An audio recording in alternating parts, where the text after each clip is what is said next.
आपलं जर ध्येय स्पष्ट असेल ना, तर आपल्याला कोणीच अजिबात थांबवू शकत नाही सक्सेस होण्यावाचून. नमस्कार मंडळी, आज माझा 10वा दिवस आहे हेल्दी हाऊसवाईफ प्रोटीन चॅलेंजचा. तुम्ही कधी हा विचार केला का, ज्यांचं ध्येय ठरलेलं असतं ना, त्याला कधीच कोणी थांबवू शकत नाही. कोण काय करतो, कोण काय म्हणतं, याच्याशी त्याला काही घेणं देणं नसतं. आपल्या आजूबाजूलाच बघा, कित्येक लोक सक्सेस होताना आपल्याला दिसतात. पण ते का होतात? कारण त्यांचं ध्येय स्वतःशी स्पष्ट ठरलेलं असतं. पण काही लोक ना, याच्या त्याच्या उचपत्या करण्यातच बिझी असतात. आणि जो कोणी सक्सेस झालाय ना, त्याच्याबद्दल वाईट साईड बोलून आपले कर्म खराब करतात. कोण काय करतं यापेक्षा आपण काय करतो आहे हे बघणं खूप गरजेचं असतं. लक्षात ठेवा, ज्यांचं ध्येय स्पष्ट असेल ना, त्याला मार्ग पण मिळतो आणि सक्सेस सुद्धा नक्कीच मिळते एक दिवशी. ज्या माणसाचं ध्येय स्पष्ट असतं ना, तर तो माणूस कधीच दुसऱ्याच्या आधाराची वाट बघत नाही. स्वतः स्वावलंबी बनत असतो, पुढाकार घेत असतो, संधीची वाट बघत नसतो.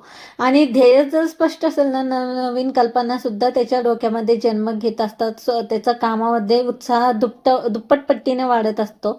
आणि त्याचा फोकस फक्त एकाच गोष्टीवर असतो, त्याच्या सक्सेसवरती, आणि त्यावरतीच तो काम करत असतो. म्हणून तो नेहमी सक्सेस बनत असतो. आणि त्याचं ध्येय सुद्धा नक्कीच स्पष्ट असतं, म्हणून त्या मार्गावर तो चालत असतो.